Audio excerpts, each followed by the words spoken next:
어제 이어플로우가 급락을 하는 바람에 놀란 투자자들이 많았던 것 같습니다. 저한테 몇 분이 이어플로우 관련된 문의를 주신 걸 보니까 많이 힘드셨으리라 짐작합니다. 그래서 이와 같이 급락이 나올 때는 어떻게 해야 하는지, 그리고 많이 오른 종목을 매도할지 보유할지 어떤 기준에 의해 판단을 해야 하는지에 대해 제 나름의 생각을 말씀드리겠습니다. 그리고 오늘 이어플로우가 많이 회복을 했는데 그렇게 된 배경에는 회사 경영진의 적절한 대응이 있었기 때문이라고 생각합니다. 이에 대하여 제가 지노믹트리와 비교를 해서 한 말씀 드리도록 하겠습니다. 물론 제 개인적인 생각이고 저는 소위 증권회사 출신의 전문가도 아닙니다. 그러니 참조만 하시기 바랍니다. 이어플로우와 박셀바이오가 지난 가을 비슷한 시기에 코스닥에 상장을 했습니다. 박셀바이오는 단기간에 10배 이상 상승을 해서 텐베거가 되었고 이어플로우도 4배 정도까지 상승을 했습니다. 박셀바이오가 더 큰 상승을 했지만 어쨌든 둘 다 급등주였습니다. 만약 제가 두 종목을 모두 가지고 있었다면 저는 박셀바이오는 매도를 했을 것이고 이어플로우는 일부만 매도하고 나머지는 보유하는 전략을 택했을 것입니다. 급등주를 매도하느냐 아니면 보유하느냐에 대한 저희 기준은 모멘텀의 실현 가능성과 모멘텀이 현실화될 수 있는 시기입니다. 첫째, 상승 모멘텀으로 작용하는 재료가 실현 가능성이 있는 것인지에 대해 먼저 생각을 해봐야 합니다. 지금 마땅한 예가 떠오르지 않는데 2019년 센코의 예를 간단히 들어보겠습니다. 2019년 6월에 플라잉카 관련주가 급등을 했습니다. 이에 셈코는 수직 이착륙이 가능한 무인 항공기 듀오 드론을 개발한 경력이 있다는 이유로 급등을 했습니다. 5,000원 하던 주식이 36,000원까지 무려 7배나 상승을 했습니다. 이런 경우에는 급등한 주식을 무조건 팔아야 합니다. 즉 플라잉카가 언제 개발될지도 불투명한데 셈코의 수직 이착륙 기술이 사용된다는 보장도 없고 또 실제 어느 정도의 완성도를 가진 기술인지 모든 것이 불투명합니다. 이렇게 불투명하고 불확실한 테마로 얽힌 주식들은 10중 8구 다시 상승하기 전 제자리로 돌아옵니다. 그렇기 때문에 상승했을 때 무조건 팔아야 하는 주식입니다. 센코는 상승 후 하락하여 제자리 밑으로 떨어졌는데 현재는 거래가 정지된 상태입니다. 둘째, 상승 모멘텀으로 작용한 재료가 상당히 파괴력은 있지만 최소 1년 이후에나 실현 가능성이 있는 경우입니다. 박셀바이오가 그런 경우입니다. 박셀바이오는 국내에서 간암이 완전 관해되는 놀라운 결과를 모멘텀으로 해서 주가가 상승을 했습니다. 즉 암세포가 완전히 사라지는 환자가 여러 명 나왔던 것입니다. 사실 이는 굉장히 파괴력 있는 재료입니다.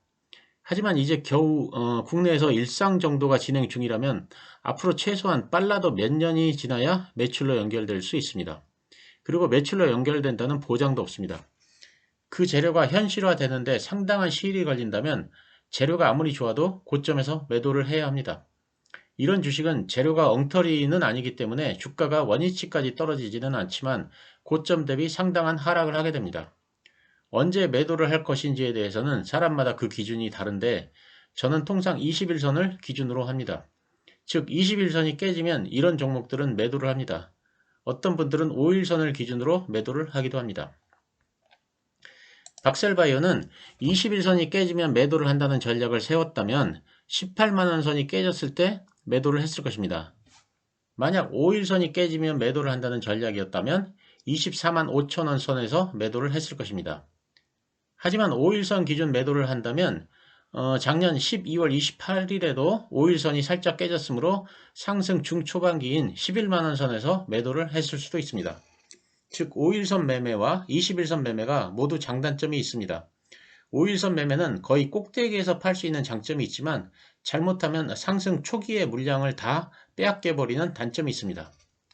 21선 매매는 어느 정도 꼭대기에서 팔 수는 있지만 상승분을 다 먹을 수 없다는 단점이 있습니다. 셋째, 상승 모멘텀으로 작용한 재료가 파괴력도 있고 매출로 연결될 때까지 오랜 기간이 걸리지 않는 경우입니다. 이어플로우가 그런 경우입니다. 저는 이런 경우에는 이동평균선 매매를 하지 않고 기업의 펀더멘탈을 기준으로 매매를 합니다. 즉 5일선이 깨지건 21선이 깨지건 관계없이 회사의 펀더멘탈에 문제가 생기지 않으면 매도를 하지 않는 전략입니다. 이어플로우는 이번 달부터 본격적으로 국내 매출이 발생되고 해외에서는 5월부터 매출 발생이 예상됩니다. 이렇게 재료가 곧바로 매출로 연결되는 경우는 주가가 조정을 받기는 하지만 꾸준히 상승하는 경우가 많습니다. 저는 이런 경우 주식의 일부만 고점에서 매도하고 나머지는 가능하면 가져가는 전략을 취합니다. 물론 항상 그렇지는 않지만 원칙이 그렇다는 것입니다. 저는 이오플로우를 약 2만원에 매수했는데 다른 영상에서 말씀드렸듯이 8만원에 25%를 매도하고 나머지 75%는 보유 중입니다. 그러면 원금은 이미 회수를 한 상태이기 때문에 나머지는 마음 편하게 가져갈 수 있습니다. 물론 이러한 전략이 꼭 맞는 것은 아니지만 매매에는 어떤 기준이 있어야 하므로 저는 급등주는 이런 세 가지 원칙에 따라 매매를 합니다. 참조하시기 바랍니다. 그리고 어제 이오플로우가 하락을 한 이유는 두 가지라고 판단됩니다. 첫째, 블라인드 어플에서 어떤 분이 지인이 이오플로우 제품을 테스트 중인데 제품에 문제가 있어 주식을 팔았다는 그런 식의 글을 올린 것이 계기가 되었다고 합니다. 그리고 이오 패치가 원래 3월 말 출시 예정이었는데 문제가 있어 일정이 연기되었다는 루머가 돌았다고 합니다. 이런 경우에는 즉각 회사에 전화를 하셔서 주식 담당자와 직접 통화를 해서 확인을 해야 합니다. 그래야 가장 정확한 정보를 얻을 수 있습니다. 통화 결과 만약 큰 문제가 생겼다고 판단되면 팔아야 하지만 그냥 소음이라고 생각하면 보유하고 계시면 될 것입니다. 둘째로 조선 헬스에서 올 가을 획기적인 당뇨약이 온다라는 기사가 나왔습니다. 세미글루타이드라는 약인데 이 약이 당뇨에 큰 효능이 있어서 이오플로우의 영업에 나쁜 영향을 미치지 않을까 하는 염려 때문에 하락을 했다는 것이었습니다. 하지만 인터넷을 조금만 검색해 보시면 이 약은 이미 당뇨병 치료제로 승인되어 임상적으로 사용되어 온 약이라는 걸 알 수 있습니다. 즉 새로운 약이 아닙니다. 그리고 이오플로우와 고객이 겹치지도 않다고 생각합니다. 왜냐하면 이 약은 췌장이 어느 정도 작동을 해야 사용할 수 있는 약이기 때문입니다. 이런 경우는 피어그룹이라고 할 수 있는 미국의 인슐렛의 주가를 검색해 보면 됩니다. 최근 미국 주식시장의 전반적인 하락 때문에 인슐렛의 주가가 좀 부진하지만 그래도 견조한 흐름을 보여주고 있습니다. 그러면 이 약이 인슐렛에 미치는 영향은 제한적이고 따라서 이오플로우에 미치는 영향도 제한적임을 알 수 있습니다. 이런 식으로 검색을 해보고 판단을 하면 된다고 생각합니다. 이번에는 회사의 대응에 대해 말씀드리겠습니다. 이오플로우 주주분들은 일단 이오플로우 어플을 다운받으시기를 권해드립니다. 그러면 어플을 통해 궁금한 점을 회사에 편하게 질의도 할 수 있고 회사의 소식도 곧바로 받아볼 수 있습니다. 회사에 질의를 해본 사람에 의하면 굉장히 빨리 주식 담당자가 답신을 준다고 합니다. 어제 같은 경우도 루머 때문에 주가가 하락하자 회사에서 곧바로 대응을 해서 글을 올렸습니다. 즉 어플에 공지를 올렸는데 그 내용은 다음과 같습니다. 최근 이오플로우의 주가 하락과 관련하여 제품 출시 연기 등 루머가 돌고 있으나 이는 전혀 사실무근이며 회사의 사업은 순조롭게 진행되고 있음을 말씀드립니다. 당사는 지금까지 그래왔듯이 앞으로도 관련된 내용을 주주님들께 신속하게 안내드리도록 하겠습니다. 이런 회사의 움직임이 신뢰를 줍니다. 상당히 주주 친화적인 회사이기 때문에 믿음이 가는 회사라고 생각합니다. 저는 이오플로우 대표께서 미국 실리콘밸리에서 직접 사업을 하셨던 분이기 때문에 주주 친화적인 마인드를 가진 것 아닌가 하는 생각을 해봅니다. 이러한 재빠른 대응으로 인해 루머가 빠르게 불식되고 그래서 오늘 장이 많이 하락하는 와중에서도 이오플로우가 어제 하락분을 거의 만회하게 되었다고 생각합니다. 저는 이오플로우와 지노믹트리가 여러 가지 면에서 비슷하다고 생각합니다. 하지만 주주를 대하는 회사의 태도만 빼고 그렇습니다. 둘 다 혁신적 의료기기를 세계에서 두 번째로 개발한 의료기기 업체입니다. 미국의 경쟁회사를 보겠습니다. 지노믹트리의 경쟁사인 이그젝 사이언스는 주가가 10배 올라서 템버거가 되는데 단 4년이 걸렸습니다. 하지만 이오플로우의 경쟁업체인 인슐렛은 주가가 10배 오르는데 8년이 걸렸습니다. 현재 이그젝 사이언스의 시가총액은 197억 달러, 인슐렛의 시가총액은 156억 달러입니다. 미국에서는 인슐렛보다는 이그젝 사이언스의 가치가 더 높습니다. 그런데 한국에서는 그 반대입니다. 현재 한국에서 이오플로우의 시가총액은 6,900억 수준이고 지노믹트리는 2,400억 정도입니다.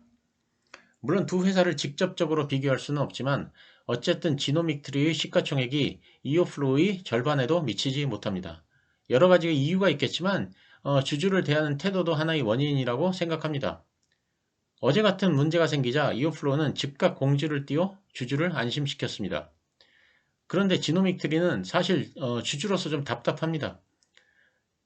지금 3월 중반으로 접어드는데 언제 주주총회를 하는지 아직까지 공지도 없습니다. 주주들도 다들 계획들이 있으니 주총 날짜를 빨리 알려줘야 주총에 참석할 수 있도록 스케줄도 조절할 텐데 그런 공지가 없으니 좀 답답합니다. 이오플로는 앱도 개발하여 주주들과 실시간으로 직접 소통을 합니다. 그런데 지노믹 트리는 제가 지금까지 회사에 10번 정도 전화를 했는데 한 번도 담당자와 통화를 한 적이 없습니다. 항상 메모를 남기면 한참 후에 전화를 받는 형식입니다. 그것도 메모를 남겨도 전화도 잘 해주지도 않습니다. 참 답답합니다. 오리온 홀딩스의 중국 합작법인 승인이 났다는 기사가 신문에 났습니다. 그러면 본격적으로 지노믹 트리가 중국에 진출할 수 있는 길이 열린 것입니다. 하지만 주주들은 오리온 홀딩스 중국 법인이 승인이 났는지도 잘 모릅니다. 회사에서 홍보에 적극적으로 나서지 않기 때문입니다. 그리고 제가 지노믹 트리에 가지는 불만 중 하나가 자본금의 규모입니다. 이 조그만 회사의 자본금이 무려 100억입니다. 반면 이오플로우의 자본금은 11억 원에 불과합니다. 11억 원 정도면 주가가 가볍게 상승하기 딱 좋은 규모입니다. 그런데 지노믹 트리는 회사의 규모에 비해 100억 원이라는 자본금은 너무 무겁습니다. 그래서 탄력적 상승에 어려움이 많습니다. 왜 이런 현상이 벌어졌냐 하면 제 생각에는 초기에 투자한 창업 투자사들에게 휘둘려서 그렇습니다. 창업 투자사들은 향후 회사의 주가가 어떻게 되는지 큰 관심이 없습니다. 자기네가 투자한 돈만 부풀려서 회수하면 그만입니다. 그렇기 때문에 자신들의 이익을 극대화하기 위해 회사에 과도한 무상증자를 요구했을 것이고 아마도 회사에서는 그들의 요구를 수용했을 것입니다. 반대로 이오플로우는 그러한 요구를 수용하지 않았을 것입니다. 코스닥에 상장을 한 후 주가의 움직임을 고려했다면 그래서 향후 주주 친화적인 회사를 이끌 생각이었다면 이렇게 자본금을 늘리지 않았다는 것이 제 솔직한 의견입니다. 오늘은 이오플로우와 비교해서 여러모로 지노믹 트리의 답답함을 느껴 한마디 불평을 해봤습니다. 현재 시장이 매우 어렵습니다. 부디 이 어려운 고비를 잘 넘겨서 성공 투자하시기를 기원합니다. 감사합니다.